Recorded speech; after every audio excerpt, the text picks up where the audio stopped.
رسول اللہ کے اسپیشلی جو 4 کام بتائے گئے ہیں جن کو اللہ تعالیٰ نے یہ قرآن میں اور اس سے پچھلی آیات میں بھی مینشن کیا ہے، یتلو علیہم آیاتی ہی، تلاوت کرنا ان کی آیات کی، ویزکیہم، پاک کرنا انہیں، ویعلمہم الکتاب، اور حکمت کتاب کی تعلیم سکھانا، اور حکمت یعنی حکمت سکھانا اور کتاب، یہ دونوں چیزیں سکھانی ہیں.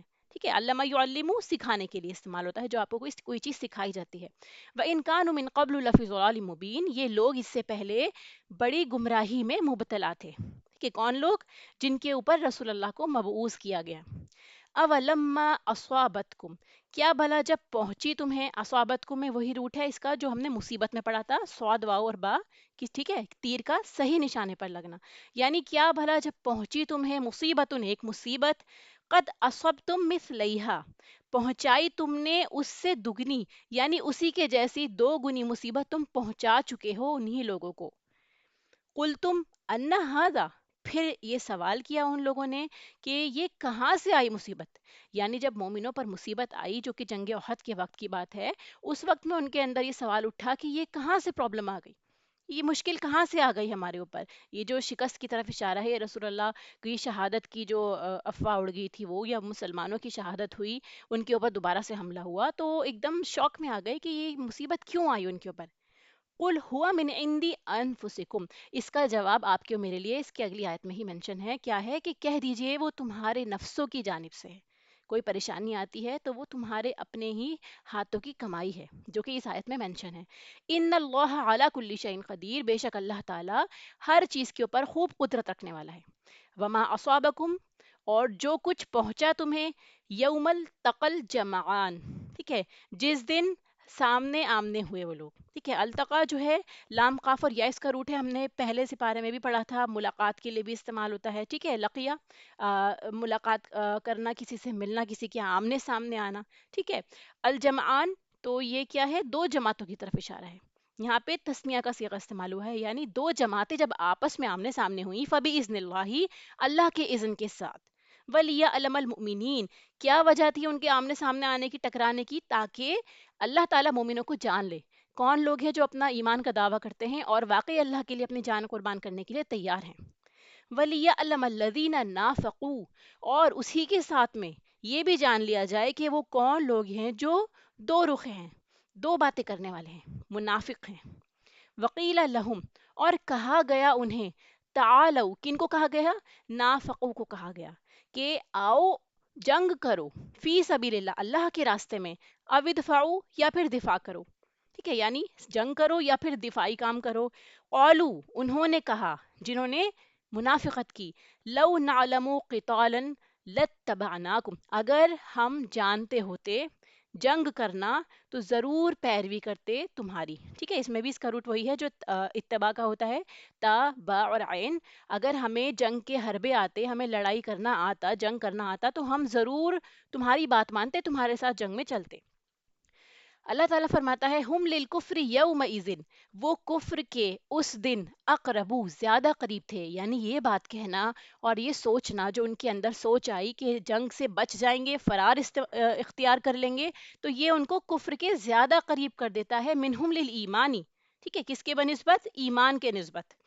یقولون بافواہہم، فرمایا کہ وہ کہہ رہے تھے اپنے منہوں سے، ما لیس فی قلوبہم، جو ان کے دلوں میں نہیں تھا. یعنی ان کے دل میں تو کچھ اور ہی راز تھا، وہ اپنی جان بچانا چاہتے تھے، انہیں دین سے کوئی لینا دینا نہیں تھا. واللہ اعلم بما یکتمون، اللہ تعالیٰ زیادہ جانتا ہے اس کو جو وہ چھپاتے ہیں. الذین قالوا لاخوانہم، وہ جنہوں نے کہا اپنے بھائیوں کو، وقعدوا، اور وہ خود بھی بیٹھ گئے. یعنی جو لوگ گئے ان کو بھی یہ کیا کہتے ہیں اور خود بھی پیچھے بیٹھے رہتے ہیں، لو اطاعونا ما قتلوا، اگر وہ اطاعت کرتے ہماری، بات مانتے ہماری، تو نہیں قتل کیے جاتے. قل فدرؤ، کہہ دیجئے کہ پس دور کرو، ان انفسکم، اپنے نفسوں کو، الموتا، اپنے نفسوں سے موت کو. یعنی کہ تم اگر دور کر سکتے ہو تو اپنے نفس سے موت کو دور کرو. فدرؤ میں دال را حمزہ اس کا روٹ ہے، کسی چیز کو دور کرنے کے لیے استعمال ہوتا ہے پوری قوت کے ساتھ، نقصان دہ چیز کو دور کرنا. ٹھیک ہے، تو فرمایا اپنی موت کو ٹال کے دکھاؤ، دور کر کے دکھاؤ اگر تم سچے ہو. ٹھیک ہے، اب ایک ایک کر کے ان آیت کو لیتے ہیں. وما کان لنبی ان یغل، بہت دھیان سے سننے والی آیات ہیں اور ایکسپلین بھی کافی کی گئی ہیں، اس لیے ان کو توجہ سے سنیے گا. اگر آپ پہلے سے پڑھ کر آئے ہیں تو آپ کو انشاءاللہ بہت اچھے سے سمجھ میں آئے گی. کسی نبی کے لیے جائز ہی نہیں کہ وہ خیانت کر جائے، چوری کرے، کچھ چھپائے. انبیاء تو اعلیٰ اخلاق کے مقام پر ہوتے ہیں، ان کے بارے میں ایسا سوچا بھی نہیں جا سکتا، تو یہاں پر کیوں منشن کیا گیا؟ ٹھیک ہے کہ انہوں نے ایسا کیا، نبی کے لیے ناممکن ہے. اور جو کوئی خیانت کرے گا قیامت کے دن وہ اسے اٹھا کر لے آئے گا. ٹھیک ہے، یعنی اگر آپ خیانت کرتے ہیں تو قیامت کے دن وہ سامان، وہ چیزیں جو بھی آپ نے چوری کی ہیں، چوری کا مال، اس سب کو آپ کو اٹھا کر اللہ کے سامنے حاضر ہونا ہے. جو چیز چرائی گئی ہوگی وہ آپ کے کندھے پر ہوگی. ٹھیک ہے، اور وہ چیز خود بھی بتا رہی ہوگی کہ میں ہوں چوری کا مال. پھر آگے کیا فرمایا کہ پھر پورا پورا دیا جائے گا ہر شخص کو جو اس نے کمائی کی گئی ہوگی. جو چرایا ہوگا، جو جو اعمال ہوں گے، وہ سب حساب کتاب لے لیا جائے گا اور ان پر ظلم نہ کیا جائے گا. ٹھیک ہے، جس نے جتنا کیا ہوگا اسے اتنا انعام ملے گا اس کا.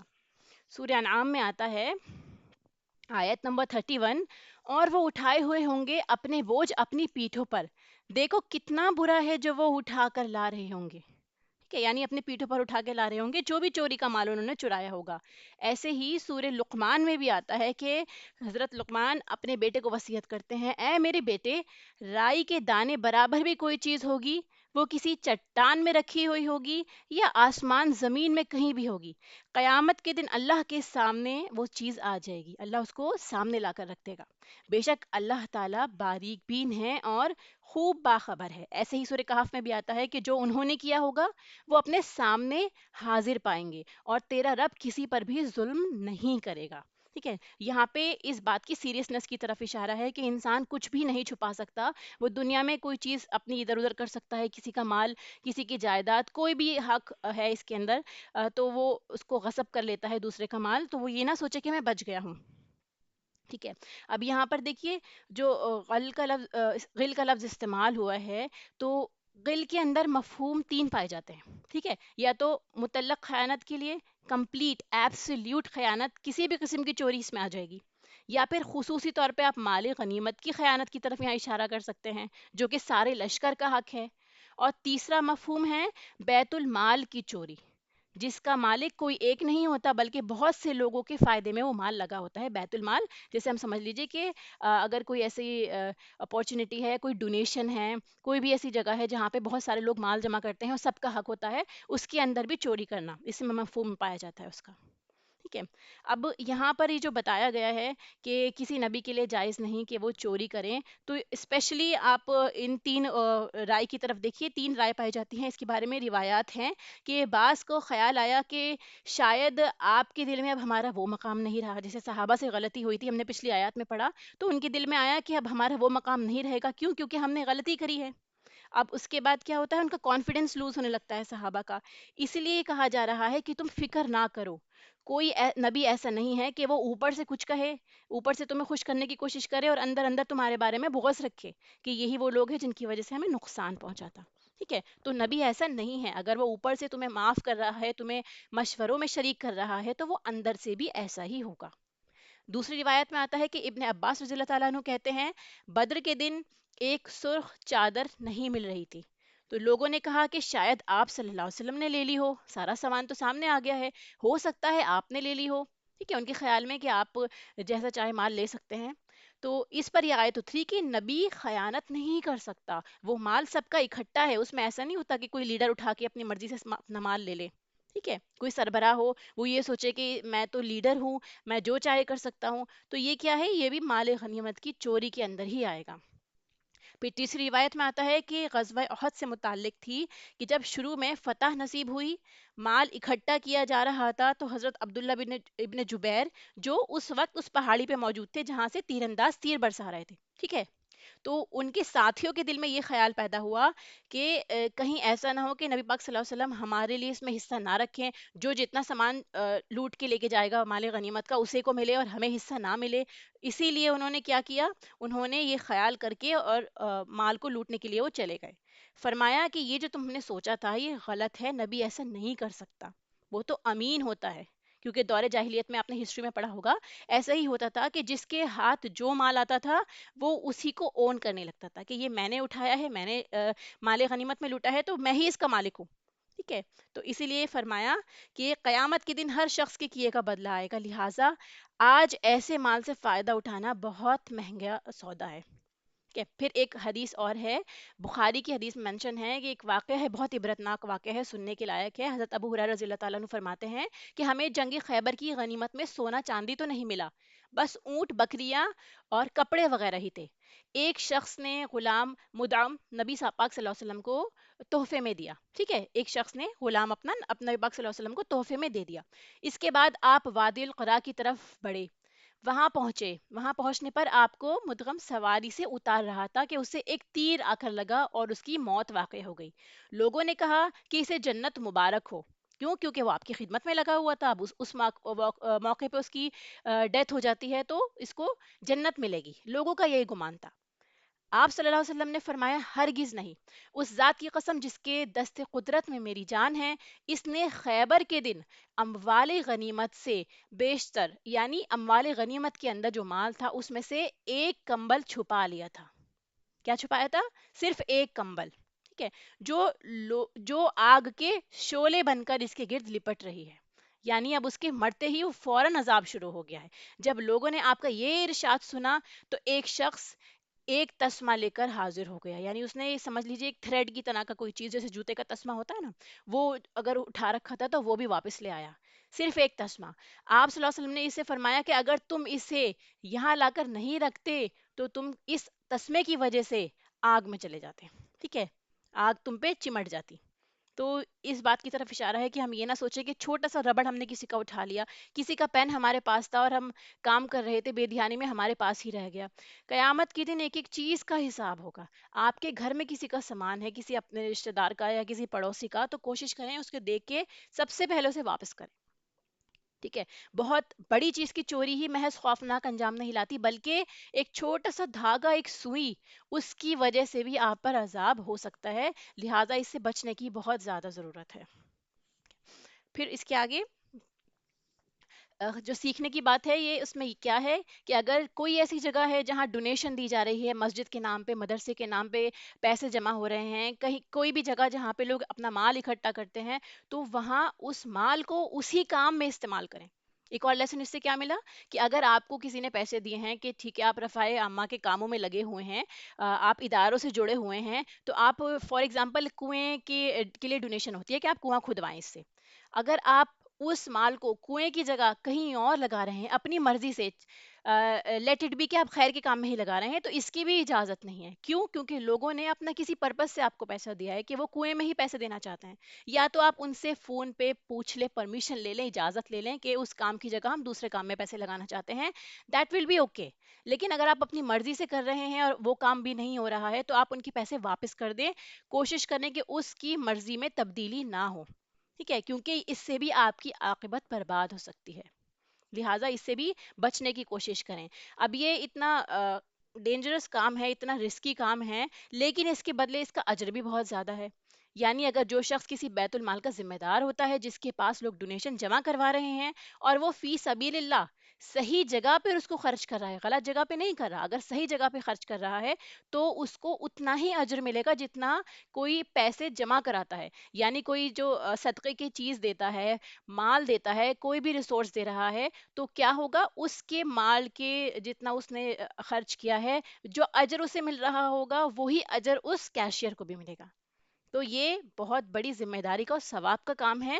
ایٹ دی سیم ٹائم اس کا مس یوز کرنا آپ کو جہنم تک لے جا سکتا ہے. ٹھیک ہے. اب پھر اس کے بعد دیکھیے کہ ڈفرینٹ ویز آف اسٹیلنگ، کیونکہ اگر ہم اس کو بیت المال سے نہ جوڑے، جیسے ہمارے آس پاس کوئی بیت المال نہیں ہے یا ہم جنگ میں نہیں ہیں، تو ہم اس کو اپنی لائف سے کیسے ریلیٹ کر سکتے ہیں، وہ ریلیٹ میں آپ کو کر کے بتاتی ہوں. آج کے دور میں اس کی مماثلت اجتماعی فنڈ، جیسے میں نے آپ کو بتایا کہ جہاں بھی اکٹھے ہوتے ہیں پیسے. اوقاف کا فنڈ ہو گیا، جیسے جو زمینیں وقف ہوتی ہیں یا جو بھی ادارے وقف کیے جاتے ہیں لوگوں کی بہتری کے لیے، اس کا مال ہڑپنا یا اس کی کسی بھی طرح سے اجرت لینا. مسجد مدرسوں کے مال، وہاں جو ڈونیشنز آتے ہیں اس کو کسی بھی طرح سے اپنے کام میں لے لینا. ٹھیک ہے، چیریٹی کے کام ہو گئے. اس کے علاوہ سرکاری خزانے میں چوری کرنا، سرکاری یعنی گورنمنٹ کے جتنا بھی سامان ہوتا ہے، اس کا بھی میں آپ کو کھول کے اس کے ایگزامپلس بتاتی ہوں اچھی طرح سے. فار ایگزامپل آپ دیکھیں گے نا کہ پبلک ہاسپٹلز ہوتے ہیں، وہاں پہ میڈیسنز آ رہی ہیں، انجیکشنز آ رہے ہیں، کوئی نہیں دیکھ رہا، آپ نے کیا کیا، اسے اپنے پاس رکھ لیا.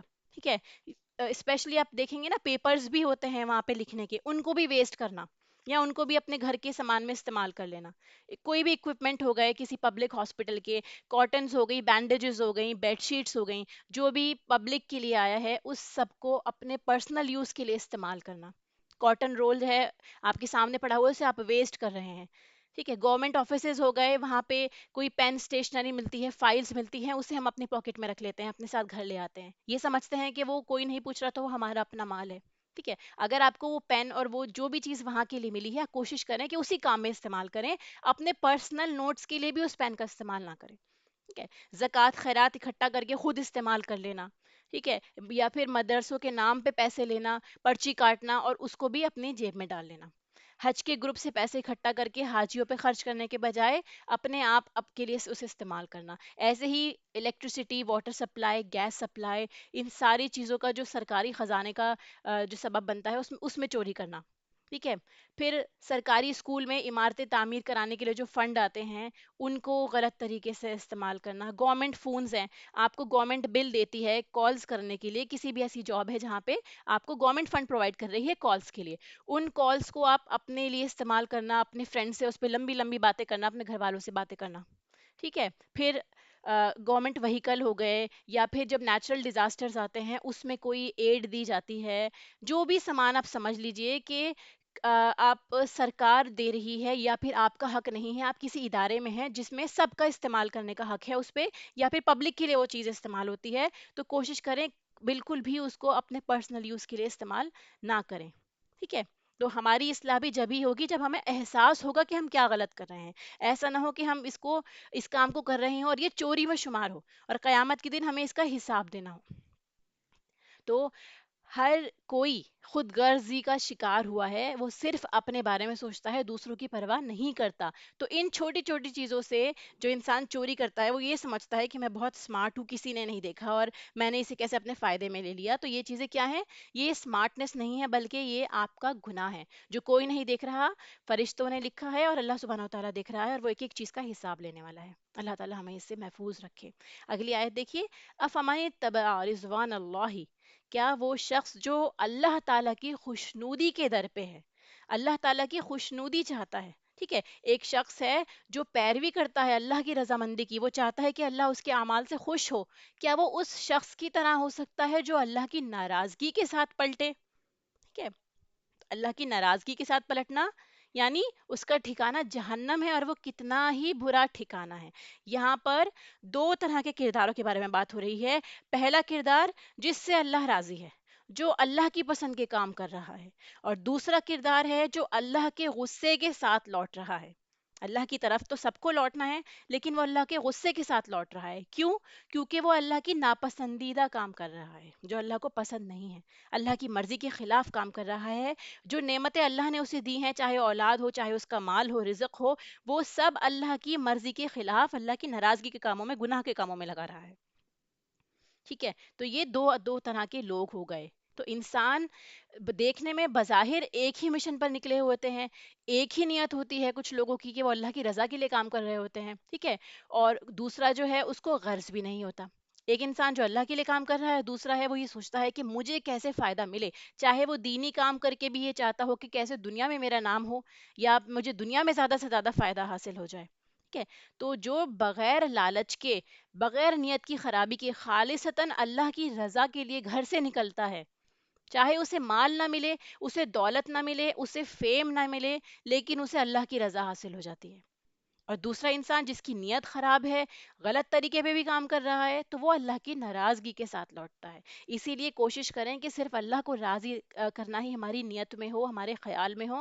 ایٹ دی اینڈ ہمیں جو اجر ملنا ہے، ریوارڈ ملنا ہے، وہ اللہ کی وجہ سے ہی، اللہ کے پاس سے ہی ملنا ہے. ٹھیک ہے، تو اسی لیے بتایا گیا، کیونکہ یہ آیت پچھلی آیت سے ملائیں آپ، کہ جب لوگ جنگ کے لیے نکلتے تھے تو کسی کو مال غنیمت کی طرف نظر ہوتی تھی، کوئی چاہتا تھا کہ فلاں عورت سے شادی کی جائے، ٹھیک ہے، اور کوئی یہ چاہتا تھا کہ ہم اللہ کے راستے میں شہید ہو جائیں. تو یہ دو اپوزٹ کریکٹرز ہیں، تو اسی لیے ان کا انجام بھی بالکل علیحدہ ہی ہوگا.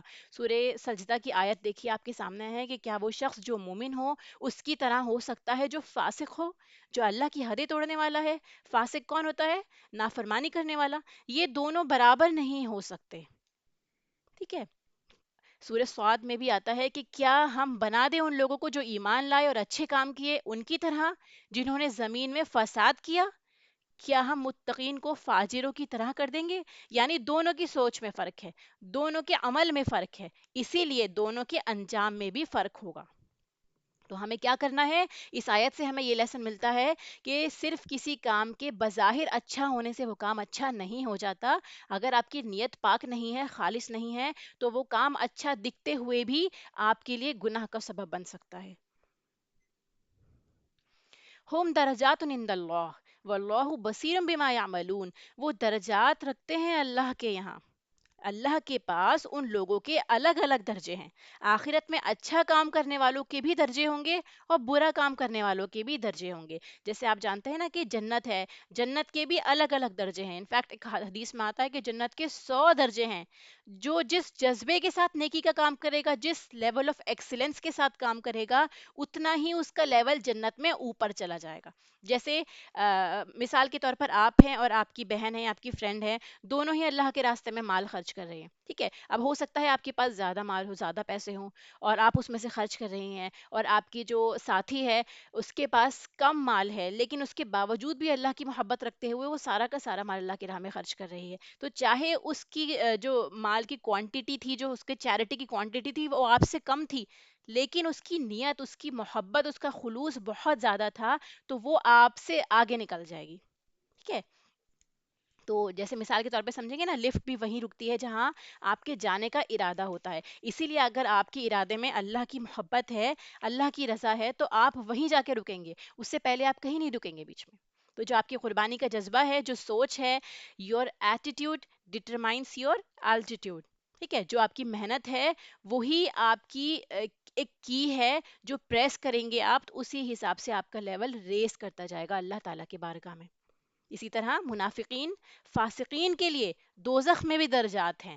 منافقین کے لیے قرآن پاک میں بھی آتا ہے کہ وہ درک الاسفل میں ہوں گے، یعنی سب سے نچلی تہ میں ہوں گے. اللہ محفظنا، اللہ ہماری حفاظت فرمائے منافقت سے، کہ وہ سب سے نیچے آگ کے درجے میں. جیسے آپ اگزامپل کے طور پہ سمجھے نا، جب بھٹی جل رہی ہوتی ہے تو جو شعلے ہوتے ہیں، جو سب سے نیچے آگ جہاں سے ہوتی ہے وہاں سب سے زیادہ حرارت پائی جاتی ہے، ٹیمپریچر سب سے ہائی ہوتا ہے. تو اس جگہ پہ منافقین ہوں گے. جہنم کے الگ الگ درجے ہیں، سب سے نیچے جہنم میں منافقین ہوں گے، پھر اس کے بعد اکارڈنگ ٹو جیسے جیسے لوگوں نے گناہ کیے ہوں گے اس کے حساب سے ان کے درجات ہوں گے. اللہ تعالیٰ فرما رہا ہے کہ جو بھی وہ عمل کر رہے ہیں اللہ تعالیٰ اسے دیکھ رہا ہے. ٹھیک ہے. تو اس آیت سے ہمیں کیا لیسن ملا؟ ہر آیت کی لیسن کی پوائنٹس امپورٹنٹ آپ اپنے پاس نوٹ کر سکتے ہیں، اپنے قرآن میں سائڈ میں بھی لکھ سکتے ہیں، تاکہ اگلی بار جب آپ پڑھیں تو آپ کو یہ لیسنز یاد ہو کہ ہم اللہ کی رضا کے لیے کوئی بھی نیکی کا کام جو کر رہے ہیں اس میں سب سے زیادہ خلوص رکھنا ہے. چاہے چھوٹا عمل ہو لیکن سب سے زیادہ پیور ہونا چاہیے، بالکل خلوص کے ساتھ اللہ کی رضا کے لیے. لقد من اللہ علی المؤمنین اذ بعث فیہم رسولا من انفسہم. اللہ تعالیٰ کیا فرماتا ہے کہ certainly did Allah confer favor upon the believers. یہ اللہ تعالیٰ کا احسان ہے. یہ جو من کا لفظ استعمال ہوا ہے نا، اللہ تعالیٰ کا ایک نام منان بھی ہے. ٹھیک ہے. تو کیا ہے؟ بہت زیادہ احسان کرنے والا. یہ اللہ کا ایک بہت بڑا احسان ہے ایمان لانے والوں پر، آپ پر اور مجھ پر. تو ہم اس کو فیل کریں کہ اللہ نے مجھ پر احسان کیا ہے. کیا احسان کیا ہے؟ کہ جب اس نے ہمارے اندر ایک رسول بھیجا ہم ہی لوگوں میں سے. ٹھیک ہے. اور اسپیشلی اس آیت کو کانٹیکس میں دیکھیں گے تو قریش کی طرف ہی اشارہ ہے. اور اگر ہم اس کو عمومی آسپیکٹ لیں، عمومی طرح سے لیں گے تو الحمدللہ، کیونکہ ہم مسلمان ہیں، اللہ تعالیٰ نے ہمیں میں سے رسول بھیجا، اور وہ رسول اجنبی نہیں تھا، انہی کے اندر سے تھا، کیونکہ انسان اسی سے مانوس ہوتا ہے جو اس کے جیسا ہو. ٹھیک ہے، جیسے اگر ہم انسان ہیں، اگر ہمیں ہمارے پاس اللہ تعالیٰ رسول بنا کے کسی اینیمل کو یا کسی فرشتے کو بھیجتے تو نیچرلی ہم اس سے تھوڑا سا ریپلجن فیل کرتے، ٹھیک ہے، اس سے مانوس نہیں ہوتے، تھوڑا ڈر خوف محسوس ہوتا ہم کو. تو یہ اللہ کا احسان ہے کہ اللہ تعالیٰ نے ہماری جنس میں سے ہی، ہماری کائنڈ میں سے ہی ایک رسول بھیجا تاکہ ہم اس سے مانوس ہو سکیں، اس سے ہم اچھے سے گھل مل سکیں. اور اس نے آ کر کیا کام کیے جس کو اللہ تعالیٰ احسان بتا رہا ہے؟ ٹھیک ہے، کیا کام کیے اس نے آ کر؟ تو اس کے احسان جو ہے اللہ تعالیٰ نے اسی آیت میں آگے بتائے ہیں کہ اس نے ان پر اس کی آیات پڑھی، یعنی وہ قرآن پڑھ کر سناتا ہے لوگوں کو. پھر دوسرا احسان، وہ ان کا تزکیہ کرتا ہے. تزکیہ مطلب وہ برے اخلاق نکال کر اچھے اخلاق انکلکیٹ کرتا ہے ان کے اندر. ٹھیک ہے، جیسے تزکیہ کا مطلب ہم جانتے ہی ہیں، غلط چیز نکالنا اور اچھی چیز ڈالنا. ٹھیک ہے، پہلے آپ گندی چیز کو نکالیں گے، جو چیز نقصان دہ ہے، اگر آپ کی باڈی میں کہیں پہ پس ہو جاتی ہے یا کسی بھی طرح کا کوئی وونڈ ہے، زخم ہے، تو آپ پہلے اس کا جو بھی ڈیبرس ہے، جو پس پارٹ ہے، جو بھی سمجھ لیجیے انفیکشن کی جو وجہ ہے، اس کو آپ نکالیں گے. اس کے بعد آپ کیا کریں گے؟ دوائی ڈالیں گے اس کے اوپر، اس کی پٹی کریں گے. ٹھیک ہے، تو بری چیز کو نکال کے اچھی چیز ڈالنا یہ تزکیہ کے اندر آتا ہے. پھر تیسرا کام کیا ہے؟ کتاب کی تعلیم دیتا ہے، لوگوں کو ایجوکیٹ کرتا ہے. اللہ کی کتاب کی طرف خصوصی طور پہ اشارہ ہے. ٹھیک ہے، وہ کتاب جو ہمیں اللہ کی پہچان کرائے. پھر حکمت کی تعلیم دیتا ہے، حکمت بمانا سنت، وہ سنت کے بارے میں لوگوں کو بتاتا ہے. اور وہ لوگ آپ کی آمد سے پہلے کھلی گمراہی میں تھے، یعنی یہ کام کرنے سے پہلے، رسول کو بھیجنے سے پہلے جو وہاں کا گراؤنڈ تھا، جو انوائرمنٹ تھا، جو ہسٹری ہم پڑھتے ہیں عرب کی، وہ بہت زیادہ کرپٹڈ تھی، وہ گمراہ لوگ تھے، صحیح راستے سے بھٹکے ہوئے تھے. آپ کے بارے میں آتا ہے نا کہ سارے جہان والوں کے لیے آپ کو رحمت بنا کے اللہ نے بھیجا، خصوصی طور پر وہ لوگ جنہوں نے آپ سے ڈائریکٹ تعلیم لی، جن کے بیچ میں آپ موجود تھے، ان کی طرف خصوصی طور پر اشارہ ہے. اب یہاں پر تھوڑا سا سمجھنے کے لیے کہ رسول اللہ کی کیا امپورٹنس ہے، یہ جو پری اسلامک عربیہ تھا، آپ کی آمد سے پہلے جو عرب کا حال تھا، اس کے بارے میں تھوڑا سا سن لیں. عورتوں پر ظلم ہونا، کتنا عورتوں پہ ظلم ہوا کرتا تھا. ٹھیک ہے، بیٹیاں زندہ درگور ہو جاتی تھیں، ان کو مارا بھی نہیں جاتا تھا اور زندہ دفنا دیا جاتا تھا. چھوٹا کمرہ بند کر دیا جاتا تھا بنا کھڑکی دروازوں کے، اس کے اندر ان کو بند کر دیا جاتا تھا. ٹھیک ہے، پھر اس کے علاوہ آپ اس کا اندازہ لگائیے کہ ایک شخص نے فدیہ دے کر 300 بچیوں کو چھڑایا. جن بچیوں کو ایسے قید کیا گیا تھا یا انہیں زندہ دفنایا گیا تھا، تو اس نے فدیہ دیا کہ تم پیسے لے لو لیکن ان بچیوں کو چھوڑ دو. 300 بچیاں جو ابھی پیدا ہوئی ہیں یا چھوٹی عمر کی ہیں. پھر نکاح کی جو ان کے رولز تھے، ان کے اندر کتنی زیادہ بے ضابطگی پائی جاتی تھی کہ ایک عورت کے پاس 10 مرد آتے تھے، وہ سب سے صحبت کرتی تھی، پھر جو اس کا بچہ پیدا ہوتا تھا تو جس سے بھی مشابہت کرتا تھا یا جس سے وہ عورت چاہتی تھی اس کی طرف منسوب کر دیتی تھی، پھر وہ اس کا وارث بن جاتا تھا. یہ بھی ایک خرابی پائی جاتی تھی اس دور میں. پھر اس کے بعد شوہر اپنی مرضی سے اپنی بیویوں کے اوپر دوسرے جو شوہر تھے دوسرے مردوں کے پاس بھیجنے کا کام کر دیا کرتا تھا، جس سے کیا ہوتا تھا، ایک طرح سے سمجھ لیجئے ان کو پروسٹیٹیوٹ کا کام بھی کرا دیا جاتا تھا. لونڈیوں سے بھی یہ کام کروایا جاتا تھا. اپنی مرضی سے اپنے امیر دوستوں کے پاس اپنی بیویوں کو بھیج دیتے تاکہ جو بچہ پیدا ہو وہ اچھی نسل کا پیدا ہو. یہ ساری خرابیاں ان کے اندر پائی جاتی تھی. چوری، ڈاکہ، گنڈا گردی، شراب پینا، زنا کرنا، یہ ساری چیزیں عام تھی اس دور جاہلیت میں، جب رسول اللہ صلی اللہ علیہ وسلم کو اللہ تعالیٰ نے مبعوث فرمایا. ایسے ہی آپ نے یہ واقعہ سنا ہوگا مسلم ان دی کورٹ آف نجاشی، کہ جعفر بن طالب جو ہیں وہ نجاشی کے دربار میں جاتے ہیں جب ہجرت کر کے جاتے ہیں وہ مکہ سے. تو جب وہ یہاں پہنچتے ہیں نجاشی کے پاس تو کیا بولتے ہیں، ان کا آپ نے خطبہ سنا ہوگا کہ انہوں نے اس گیدرنگ میں کیا کہا تھا. تو اس میں پورا انہوں نے ایک طرح سے پکچر کھینچ دی تھی کہ اس سے پہلے کیا ہوتا تھا. کیا فرماتے ہیں وہ، اے بادشاہ، جاہلیت میں ہم بتوں کی پوجا کرتے تھے، مردار کھاتے تھے، برے کاموں کا ارتکاب کرتے تھے، ہمارا طاقتور کمزور کو کھا رہا تھا، قطع رحمی کرتے تھے، پڑوسیوں کے حقوق فراموش کرتے تھے. ہم اسی حالت بد میں مبتلا تھے کہ ہمارے درمیان ایک رسول مبعوث ہوئے جن کے نسب، صدق و امانت، عفت سے ہم بخوبی آشنا تھے. یعنی آپ صلی اللہ علیہ وسلم کے یہ اوصاف، یہ ان کے اچھے اخلاق آلریڈی سب لوگ جانتے تھے اس سے پہلے کہ آپ نبی بنے. پھر آگے وہ کیا فرماتے ہیں دیکھیے، اس نے ہمیں ایک اللہ کی عبادت کی جانب بلایا، اپنے ہاتھوں سے تراشے بتوں کی پرستش چھوڑنے کو کہا. سچ بولنے کو کہا، امانت ادا کرنے کو کہا، صلہ رحمی کرنے کو کہا، پڑوسی کا حق دینے کو کہا، حسن سلوک کرنے کو کہا، حرمتوں اور جانوں کا تحفظ کرنے کو کہا، برے کام کرنے، جھوٹ بولنے، یتیم کا مال کھانے، پاک دامن عورتوں پر الزام لگانے، اس چیزوں سے منع کیا، اور ہمیں حکم دیا کہ ایک اللہ کی عبادت کریں، اس کے ساتھ کسی کو شریک نہ کریں۔ اب آپ دیکھیے اس کے بعد فرماتے ہیں کہ اس نے ہمیں نماز، زکوٰۃ اور روزے کا حکم دیا، یعنی پہلے کیا چیز کی آپ دیکھیں گے ان کے خطبے میں، سارے اچھے اور صاف بتائے جو کہ ہمارا ایک سوسائٹی کے لیول پہ جا کے کام ہوتا ہے، فیملی اور سوسائٹی کے لیول پہ۔ اس کے بعد اللہ تعالیٰ نے اپنے حقوق بتائے کہ نماز اور زکوٰۃ اور روزے کا حکم دیا ہے، ٹھیک ہے؟ تو یہ کیا اس کی کس چیز کی طرف اشارہ ہے؟ دیکھیے کتنی بدامنی تھی ان لوگوں کے درمیان، جنگ کرنا، خون بہانا، یہ سب معمولی کام ہوتا تھا، جنگ کو بھڑکانے کے لیے معمولی سے واقعات چھوڑ دیتے تھے، اس کے بعد کیا ہوتا تھا، دونوں خاندانوں میں، دونوں قبیلوں میں ایسی لڑائی ہوتی تھی کہ نسلوں تک وہ لڑائی جاری رہتی تھی، ٹھیک ہے؟ بہت اچھے سے ہم ڈیٹیل میں پڑھ چکے ہیں اس کے بارے میں بھی، جنگ بعاز جو ہوئی تھی دو بھائیوں کے درمیان ہی ہوئی تھی، نسلوں تک چلی، جو اوس اور خزرج کے بارے میں، مدینہ میں جو دو قبیلے موجود تھے، ٹھیک ہے؟ تو کیا مطلب تھا بتانے کا کہ ایسے حالات تھے، اس کے باوجود بھائی بھائی بن گئے دو لوگ، آگ کے گھڑے کے کنارے پر تھے اور ان کو اللہ تعالیٰ نے بچا لیا۔ تو رسول اللہ صلی اللہ علیہ وسلم کے آنے سے یہ فائدہ پہنچا لوگوں کو۔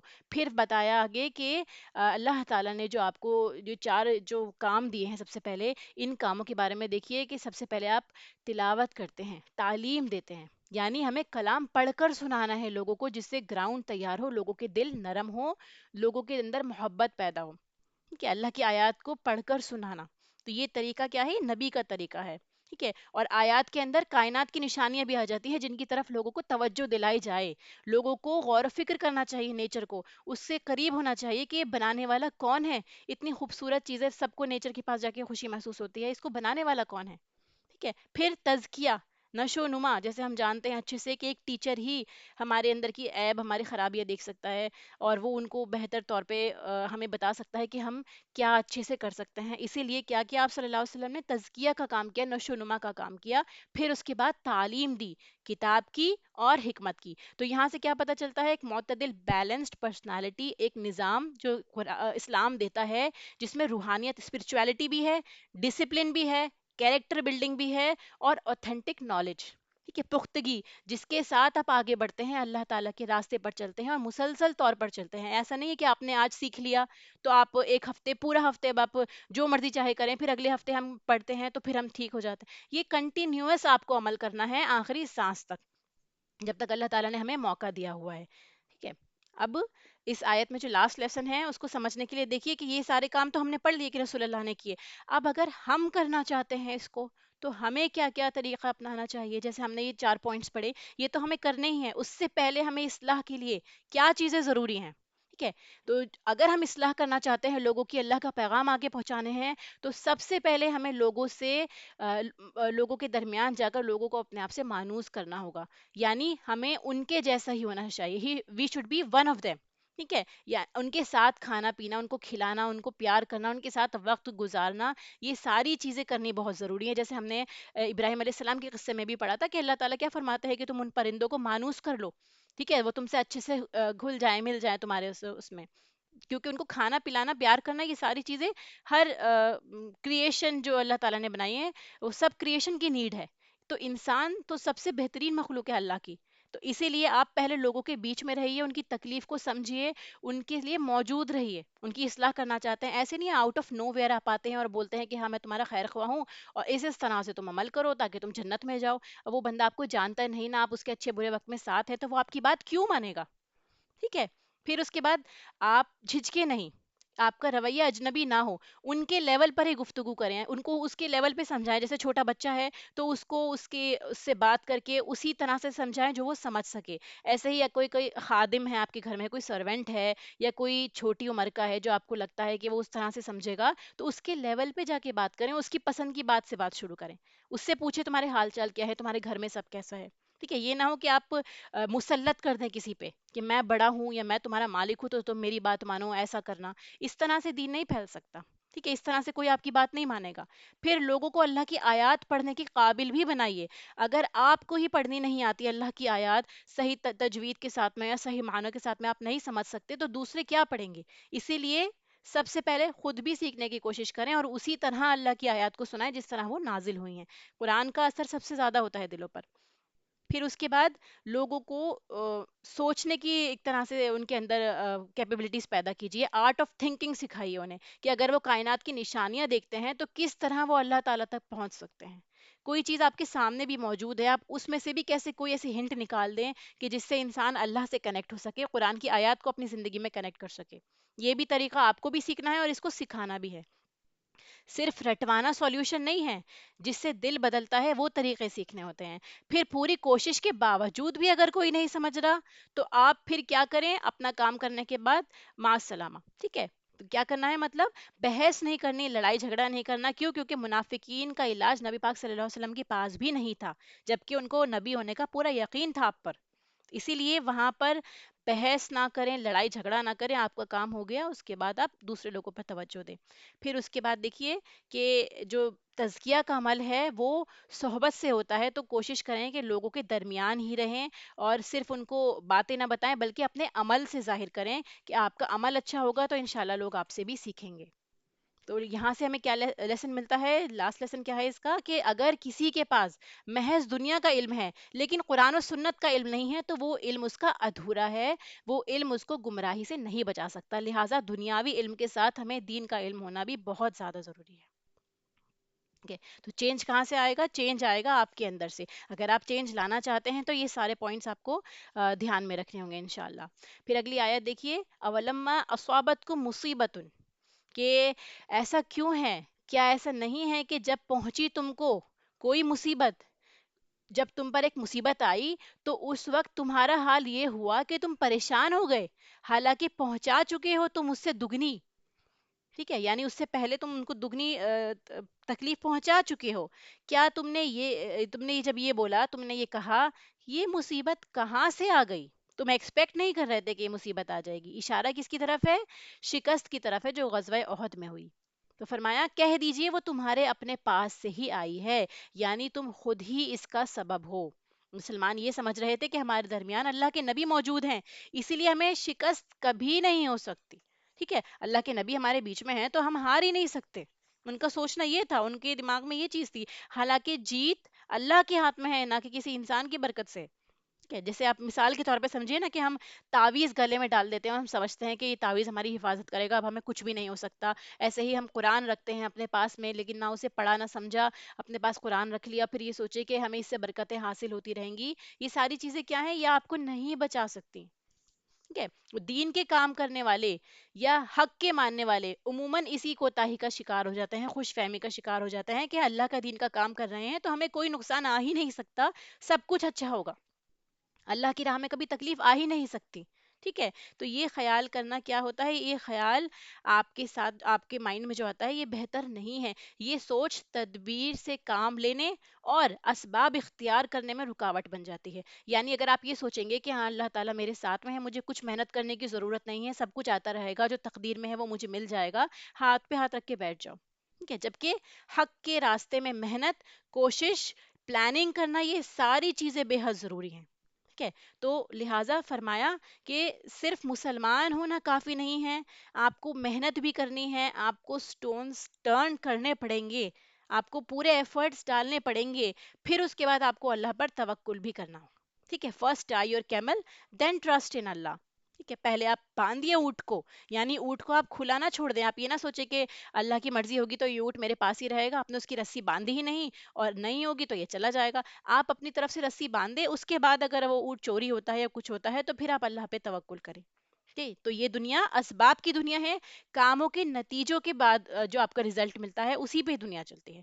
جو فطرت کے قانون کی بغاوت کرے گا، یعنی جو یہ سوچے گا کہ سب کچھ جو فطرت کے طور پہ چل رہا ہے اس کے اگینسٹ جانے کی کوشش کرے گا، اصولوں کو چھوڑے گا، کچھ نہ کیے بغیر صرف اللہ کا نام لے کر یہ سوچے گا کہ اسے جیت حاصل ہوگی، تو یہ کیا ہے؟ اٹ از اے بلنڈر، یہ ایک مسٹیک ہے. اسی لیے ہی جنگ احد میں صحابہ کی اپنی غلطی کی وجہ سے ان کو یہ پرابلمز فیس ہوئی، وہ اوور کانفیڈنٹ ہو گئے تھے. ٹھیک ہے، کہنے لگے کہ یہ مصیبت کہاں سے آ گئی ہم پر. تو مومن اوور کانفیڈنٹ نہیں ہوتا، وہ جوش کے ساتھ ہوش سے کام لیتا ہے، پھر تدبیر کے ساتھ قدم بڑھاتا ہے تو اللہ کی مدد اسے حاصل ہوتی ہے. اللہ تعالیٰ تو ہر چیز پر قادر ہے، جسے چاہے جتوا دے۔ اللہ تعالیٰ چاہتا تو رسول اللہ کو اور مسلمانوں کو جتوا سکتا تھا، صرف اس بنا پر کہ اس کا نام لیتے ہو اور اللہ کے راستے میں کوشش نہ کرو۔ تو یہ کیا ہے؟ اگر کوتاہی کے باوجود اللہ تعالیٰ فتح دلوا دے، جیسے آپ کوئی کام نہ کریں، محنت نہ کریں، اور پھر آپ کو کامیابی ملتی جائے، تو کیا ہوگا؟ آئندہ آپ جو کوتاہی کرتے ہیں وہ اور بڑھتی چلی جائے گی، آپ کو اپنی مسٹیکس نظر ہی نہیں آئیں گی، تو غلطی کا احساس ہی نہیں کر سکتے آپ، اور غلطی کا احساس انسان کو ہمیشہ ناکامی سے ہی ہوتا ہے۔ یعنی اگر آپ دیکھیں گے نا، اگر آپ کی لائف میں کوئی پرابلم آئی ہے، کوئی لاس ہوا ہے، تو اس چیز سے آپ نے بہت بڑا سبق سیکھا ہوگا، نیکسٹ ٹائم آپ اس سے بچ گئے ہوں گے۔ اگر آپ وہ فیس ہی نہیں کریں گے تو آپ تجربہ بھی حاصل نہیں کر سکتے۔ کوتاہیوں کے باوجود بھی اگر سب کچھ ملتا رہے گا آپ کو، تو ہو سکتا ہے ایک وقت ایسا آئے جب بہت بڑی ٹھوکر لگے، بہت اونچائی سے آپ نیچے آ کے گریں۔ لہٰذا کیا بہتر ہے کہ ابھی جو چھوٹی چھوٹی پرابلمس آ رہی ہیں، تکلیف آ رہی ہیں اللہ کے راستے میں یا آپ کی لائف میں، ان سے سبق حاصل کریں تاکہ بڑی پرابلم سے آپ بچ سکیں۔ ٹھیک ہے؟ تو یہاں سے کیا سبق ملتا ہے ہم کو؟ یہاں سے ہم نے یہ چیز سیکھی کہ قرآن میں بھی، جیسے آپ دیکھیں گے مصیبت کا کیا فلسفہ دیا ہے، کہ یہ تمہارے اپنے ہاتھوں کی کمائی کی وجہ سے ہی آئی ہے، تمہاری اپنی غلطی تھی جس کے نتیجے میں تمہیں یہ پرابلم فیس کرنی پڑی۔ عام طور پہ لیکن لوگوں کا کیا رویہ رہتا ہے؟ جب مصیبت آتی ہے تو خود سے سوال کریں، ہم کیا سوچتے ہیں؟ ہمارے پاس کوئی لاس ہوا یا کوئی مصیبت آئی تو سب سے پہلے ہم فنگر پوائنٹ کرنے لگتے ہیں دوسروں کی طرف، دوسروں کو بلیم کرنے لگتے ہیں، ان سے کمپلین کرتے ہیں کہ تمہاری وجہ سے میرے ساتھ یہ ہوا، تم نے یہ کام نہ کیا ہوتا، تم نے ٹائم پہ کام کر لیا ہوتا تو میرا نقصان نہ ہوتا۔ ٹھیک ہے؟ تو بعض اوقات ظاہری سبب ہوتے ہیں، جیسے غزوہ احد میں ظاہری سبب ہمیں نظر آ گیا کہ نبی پاک صلی اللہ علیہ وسلم کی نافرمانی ہوئی، پر بعض اوقات صرف تہمات کی وجہ سے بھی ایسا ہوتا ہے۔ تہمات، وہم، ٹھیک ہے، کسی نے ٹوک دیا، پیچھے سے آواز دے دی، لوگوں میں یہ غلط فہمی ہوتی ہے نا، آگے جاتے جاتے پیچھے سے کوئی آواز دے دے تو اب ہمارا کام غلط ہوگا، کالی بلی راستہ کاٹ گئی، ٹھیک ہے، فلاں سے ملاقات ہو گئی تو میرا سارا دن خراب ہو گیا، وہ انسان میرے لیے منحوس ہے۔ پھر اس کے بعد شادیاں جب ہوتی ہیں لوگوں کی تو اس میں کیا کہتے ہیں کہ جو بیوہ ہوتی ہے ان کو نہیں بلاتے کہ اس کا اثر ہم پر پڑے گا، یا پھر فلاں کی زبان کالی ہے۔ یہ ساری چیزیں سوسائٹی میں کتنا حد تک پائی جاتی ہیں ہم سب جانتے ہیں۔ ٹھیک ہے؟ پھر اس کے بعد محرم میں شادی نہیں کرنی چاہیے، سفر میں شادی نہیں کرنی چاہیے، اور یا پھر یہ سوچنا کہ جب سے شادی ہوئی ہے ہم پر مصیبت آئی ہیں تو فلاں قسم کا فلاں لوگ جو تھے وہ ہمارے لیے منحوس ثابت ہوئے ہیں۔ یہ ساری چیزیں، یہ یہ ساری چیزیں ناپسندیدہ ہیں، تہمات کے اندر آتی ہیں۔ یہ سب شیطانی خیال ہیں جو اللہ اور بندوں سے انسان کو بدگمان کرتے ہیں۔ ٹھیک ہے؟ یہ لوگ کیا سمجھتے ہیں؟ اس کی غلطی، اس کی غلطی، ان کی غلطی، اپنی غلطی نہیں دیکھتے، اپنے کیے ہوئے کاموں کے اوپر نظر نہیں ہوتی ان کی۔ تو یہ قرآن کی فلسفی کی اگینسٹ جاتی ہے چیز۔ انسان سب سے پہلے یہ دیکھے کہ اس نے کیا غلط کام کیا ہے۔ ٹھیک ہے؟ تو زندگی میں جب بھی کوئی نقصان آئے، کوئی تکلیف آئے، تو کیا کرنا ہے ہم کو؟ اپنی اپنے آپ کے جو ہماری مسٹیکس ہیں ان کو اون کرنا ہے، اور کمپلیننگ کو، بلیمنگ کو سٹاپ کرنا ہے۔ جہاں کوئی جھگڑا ہو تو عموماً دیکھیں کہ اس کی وجہ کیا ہے، خرابی ہوئی ہے تو اس کے پیچھے کیا ریزن ہے۔ ایک دوسرے کو بلیم کرنا شروع کرنے کے بجائے آپ یہ سوچیں کہ اس میں کوئی میری غلطی تو نہیں ہے۔ ٹھیک ہے؟ ہو سکتا ہے دوسرا بھی یہ سوچتا ہو آپ کی غلطی ہے، آپ یہ سوچ رہے ہیں اس کی غلطی ہے، تو اس سے کوئی اینڈ نہیں ہوگا، نہ پرابلم ختم ہوگی، الٹا ریلیشنز بھی خراب ہوں گے۔ اس لیے جھگڑا ختم کرنے کے لیے ہمیں جھگڑے کو اون کرنا ہوگا، اپنی غلطیوں کو۔ جیسے ہم نے اس آیت میں سیکھا کہ جو صحابہ کا یہ ماننا تھا کہ کہاں سے آئی پرابلم، تو اللہ تعالیٰ کیا فرماتا ہے کہ تم اس سے پہلے دو گنا تکلیف پہنچا چکے ہو ان کو، لہٰذا اپنے کاموں پہ نظر رکھو کہ تم سے کیا غلطی ہوئی ہے۔ پھر دیکھیے، وما اصابکم یوم التقى الجمعان فباذن اللہ ولیعلم المؤمنین، جو پہنچا تم کو اس دن جس دن دو جماعتیں آپس میں ملی تھیں، تو وہ اللہ کے اذن کے ساتھ ہوا تھا۔ ہر کام اللہ کے اذن سے ہوتا ہے، فتح ہو یا کوئی نقصان پہنچے، اللہ کی مشیت حکمت سے خالی نہیں ہوتی۔ نقصان کے وقت ہم بیچارے ہوتے ہیں، ہم اپنا دل تھوڑا کر کے بیٹھ جاتے ہیں، ناراض بھی ہو جاتے ہیں کہ ہمارے ساتھ کیوں ہوا۔ حکمت یاد کرا کرے کہ اللہ کے حکم، اللہ کا جو حکم ہے وہ ہماری مرضی کے خلاف نہیں ہے، لیکن ہمیں اس کی سمجھ نہیں ہے، اس میں کچھ نہ کچھ ضرور حکمت ہوگی۔ ٹھیک ہے؟ تو کیا ہے اس کا اشارہ؟ کہ اللہ اپنے بندوں پر ظلم نہیں کرتا۔